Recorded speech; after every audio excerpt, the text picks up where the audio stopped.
All right, ladies and gentlemen, welcome back to the My Tesla channel. My name is Jeremiah, and in this video, I'm going to be going over the top essential Tesla Model 3 and Model Y accessories that I believe every owner or soon-to-be owner should look into picking up for their vehicle. Now, notice how I said essential accessories. This video is not going to include crazy customizations like interior LED lights or Alcantara, however you say it, headliner swaps, or just, other crazy, more out there things like that. The accessories in this video are simple things that are just going to improve your overall experience with the vehicle, or they just have functional uses. Now, towards the end of the video, I will be mentioning some more out there accessories that I don't think fall under the essential category, but still might be worth looking into and picking up for some people. Links to everything down below. The products that I bought and that I'm going to be recommending in this video aren't going to be affiliate links because most of them are from like pretty big, well-known websites, and well, I have like 300 subscribers. But because those products are, from big websites that are well-known, they're normally out of stock pretty often. So I will have like substitutions. Normally the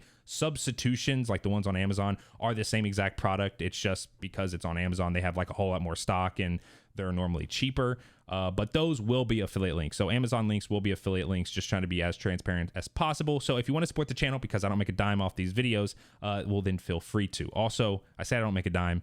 If you see ads, that's not me putting ads on the video, okay? That's YouTube putting ads on the video and then not paying me at all. So if you want to support the channel, then I'd appreciate it because, well, Tesla also yeeted the referral link. So yeah, let's get into it. So first thing, right off the rip, you're going to want to get these, honestly, before you even get the car, and that's going to be floor mats. The floor mats that come with, honestly, any Tesla are, how do I put this? Dog water. Seriously, they're flimsy pieces of cloth that look awful in like a month unless you're cleaning them literally every single time that you drive the vehicle. Not to mention that if you're picking up the base Model 3, the most popular vehicle that they sell, it literally doesn't come with floor mats. Like, you will not get floor mats. It's just a bare floor. No mats included at all. So yeah, floor mats, definitely pick some up. The ones that I personally got were from Tesla's website. They're clean, simple, minimal, and they're not too expensive compared to the competition. Also, and I'm just going to include this in this little, floor mat part of the video, frunk mats, trunk mats, and trunk well mats. So if you want to pick those up, then you can as well. The ones I got were from Tesla. So yeah. Next up is going to be a screen protector. If you're constantly throwing things in and out of your vehicle, especially if you're throwing like bags in the front seat, or you have kids that like to, get up in the front seat. I mean, if you have kids and you know how much they love the touch screen, or if you have dogs that might climb up in the front, a screen protector can be good for just that, protecting the screen. I know that a lot of people are against screen protectors on like their phone or something, but on your vehicle where literally all of your controls, or just about all of your controls, are on that screen, I feel like it's kind of a no-brainer. I know that if the screen breaks on like your phone, you can just pay, like a few $100 and get it fixed. You don't have to worry about a screen protector. I know some people like how it feels raw or something. But on a Tesla, to get the screen fixed, it's like $1,000. So, why not just buy like a $40, $50 screen protector and then just have that break and then just spend another $40 or $50 to put a new one on there instead of spending an entire $1,000. So yeah, like I said, kind of a no-brainer to get a screen protector. But the reason that I got mine, because I don't really, have dogs that get in the front seat or, kids or anything like that, was for the oleophobic coating. Seriously, my finger just glides on the screen so smoothly, no matter the temp or the humidity. It's fantastic. One reason alone that I recommend a screen protector is for the oleophobic coating. I seriously love it. The one that I got was from Abstract Ocean. It was the matte version, so it does help whenever, sunlight hits the screen. I can still see it. And also, just about any screen protector you buy is going to claim like no fingerprints. They all get fingerprints. They might get less fingerprints, but they still get fingerprints. So don't think that, buying one of these screen protectors that promises no fingerprints is actually going to reduce fingerprints, because you're still going to have fingerprints. Now, the next accessory is going to be cup holder inserts. Unless you're buying the double gulp cup 24/7, then your drinks are going to rattle around in there. Literally any normal size bottle or cup is not going to fit securely. Yeah, it might not, spill or anything like that. Like, it'll still keep it in there, but you'll definitely hear it moving around. Plus the, center console where your cups go is made of like this hard material. There is no padding in there in the cups. So you're really just going to hear it rattling around really bad. The cup holder insert that I got is from Abstract Ocean. It's silicone. It fits in there real nice and it keeps everything snug, so I don't have to deal with rattling or anything like that anymore. Plus, if I do need to, put a bigger drink in there, like, a big shaker cup or something like that, then I can just take the cup holder insert out and then just, put the bigger drink in there. Now, keeping to the center console area, let's talk about the next accessory, center console trays. As you know, because it's an EV, you have a lot more storage than what a traditional internal combustion engine of similar size would have, the center console area being one of those places. The center console storage apartments are quite deep, so these center console trays are just good for organization and help with keeping your important things on the top so you don't have to go digging around down in there trying to find something. The ones that I got were from Tesla's website directly, and they match the interior literally perfectly. So now moving to the outside of the vehicle and our final accessory, mud flaps. Most people probably know that Tesla's paint isn't the best quality, but did you know that the paint at the bottom,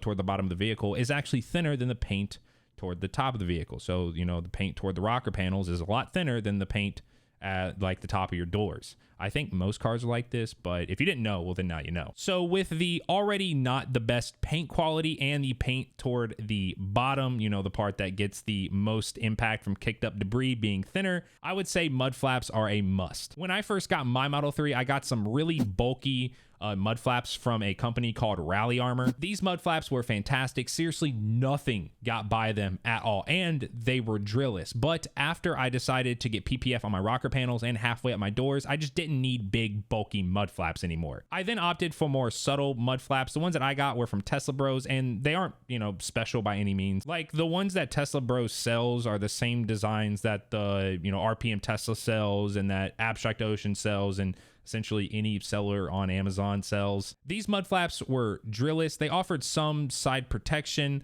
They were dumb easy to install. They matched the chrome delete if you have one of the newer models, and they honestly look OEM, like they came with the vehicle, or they come directly from Tesla's website. But no, they are third party. But the reason that I went with Tesla Bros is because theirs come with PPF for the portion of the panel that these mud flaps latch onto. Essentially, if you get mud flaps that latch onto the panel, which just about any mud flap that everyone sells latches onto the panel, you're gonna need some PPF right where it latches on to prevent dirt buildup and then that dirt scratching on your paint. And if you're thinking that the ones from Tesla Bro must be way more expensive because they came with PPF, no, they were only like $10 extra, so they were $50 compared to like everyone else's $40. But in my opinion, the extra $10 is totally worth it. So my kind of like final verdict on mud flaps is that if you live in an area that gets a lot of snow and then salt on the roads and you don't plan on putting any PPF on the car, then get the Rally Armor mud flaps, as they don't latch onto the panel, so you don't need PPF there. And they're really bulky, and they just take anything you throw at them. But if you do plan on getting PPF, or you live in an area that doesn't see like any snow and you don't have salt on the roads or anything like that, then just get the mud flaps from Tesla Bros. Now, with the essential accessories out of the way, let's talk about the other accessories. First up is going to be a phone mount. Now, I know that the infotainment screen in the Tesla is normally everything that most people need and or want, but some people still might want to use their phone, so that's where a phone mount can, come in handy, whether you're using like Apple Music because they don't support Apple Music, integrated directly into it, or you want to use like Waze or something like that, and you don't want to use, like the Tesla browser. Well, then having a phone mount can be really good, because just having your phone like sat on the wireless chargers, especially if you have a big phone, the screen can sometimes cut off like the top of your phone, like as you're just sitting there and you try to look down, glance down, like half your phone's just cut off because the screen is, over top of the wireless charging pad. In my opinion, the best phone mount you can get, and I've looked at literally all of them, is the one from Abstract Ocean. It's not actually made by Abstract Ocean. It's made by another company that starts with a J. I can't pronounce it for the life of me, but it's a fold-away one that latches to the back, or attaches to the back of the screen, and then whenever you're done using it, you can just slide it down and fold it out of the way and you don't see it. Now, they do also have a MagSafe version, so if you have an iPhone, in fact, I know like a lot of phones, even Androids, can work with MagSafe because they have magnets in the back. But they do have a MagSafe version, and they do have a MagSafe wireless charging version as well. Now, I don't recommend the MagSafe wireless charger, or just any really wireless chargers that aren't, the wireless charging pad that comes in the car, because the center console ports, like the USB-Cs, are actually pretty fast. They put out, I believe, the 2020 and 2021 ones put out like 25 watts, and then the new 2022s put out 35 watts. So I think having a temporary cord that can fast charge your phone is a lot better than having a permanent cord running through your car. And I don't even want to get into like the wireless charging limitations of most phones, especially iPhones. So yeah, it's just not worth getting a wireless phone mount charger in my opinion. Now the next kind of out there accessory, and some people might consider this an essential. Honestly, I kind of just forgot to write this in the essential section, but yeah, and that's going to be an SSD for your Tesla cam, like your Century mode and your dash cam footage. Every new Tesla should come with a 128 gigabyte Tesla branded thumb drive. The thumb drive is, of course, where, like I just mentioned, all of your Century mode and dash cam footage are saved to. Now, I used the Tesla branded one for about 3 months before it started getting full. And for most people, the included thumb drive is going to be everything you need. Just take it out like, 4 times a year, like once every quarter, and just kind of like wipe it if you don't need it and then put it back in. But for people that might want a little bit of extra storage or don't want to take it out as frequently, I don't think 3 months is frequent, but just don't want to do that at all, then a high storage SSD is right up your alley. Now, like I said, the thumb drive worked for me, but I did end up getting a 1 terabyte Samsung T7 SSD only because it was on sale for Black Friday at like a stupid price. Like these things normally run MSRP retail at like $170, and I got mine for like $90. But yeah, I did get one, but it's only because it was super cheap. Now, I know that there's some debate on whether you should use an SSD or if you should use an endurance micro SD card, because the constant reading and writing isn't good for SSDs. And of course, if you're driving, it's just constantly looping footage and, reading and then writing and all that stuff.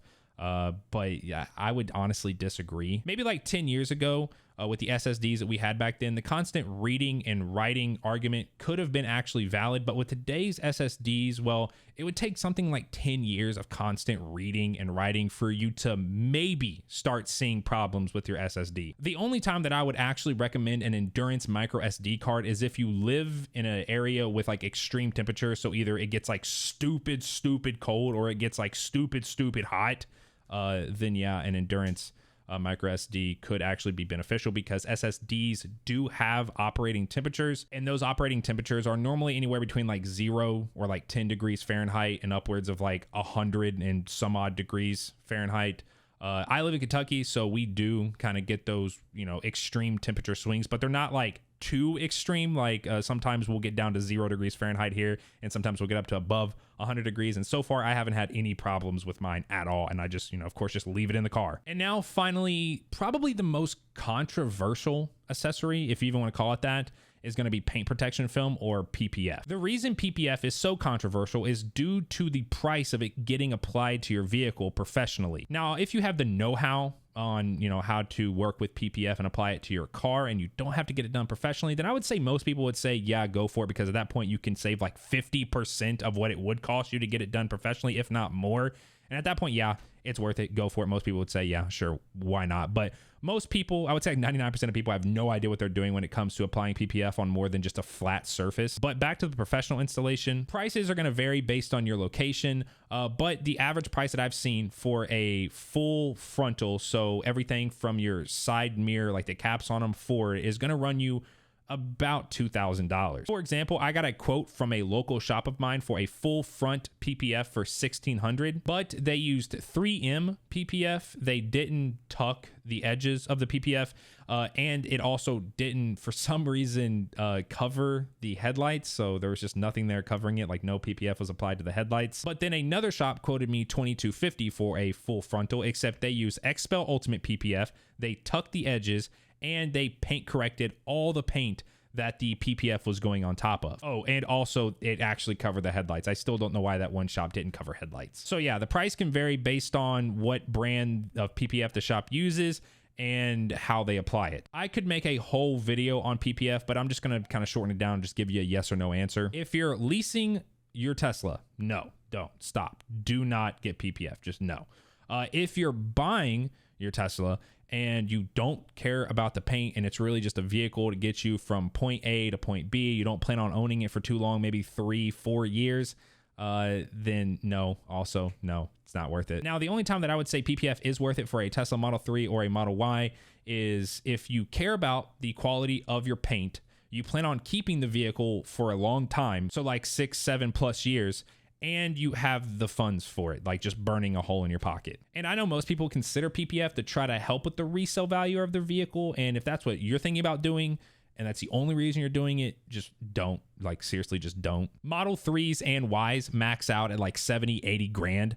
And having good paint quality versus bad paint quality at the time of resale might make the difference of like 1 to 2,000. And like I just mentioned, paint PPF will run you just for the front 2,000. So like at best you might break even. Now, hot take here, I might get flamed for this, but I don't think PPF is worth it if you're trying to protect the resale value of your car, unless your car is like north of 100 grand, because PPF doesn't really go up in price to get it professionally installed based on your vehicle price. Like getting my Model 3 PPF would essentially be the same price as getting a Tesla Model S Plaid PPF'd. For me to get a full frontal, it would be like maybe 5% the cost of the vehicle, but then that on a Model S Plaid, it'd probably be like 1 to 2%, if that. And at that point, it actually can be worth it because you might pay $2 grand for the PPF, but then when you sell the Plaid, you might get an extra, you know, 4 to 5 grand because it's such an expensive vehicle and they actually care about the paint quality and all that. But that's my opinion on PPF. I'll probably make a whole video on it, as I do have PPF and I do have some things to say about it. Now, there are a lot more accessories that I want to mention, but as this video is already getting pretty long, I'm just going to link down below all the top Tesla accessory websites, and you can go through there and take a look.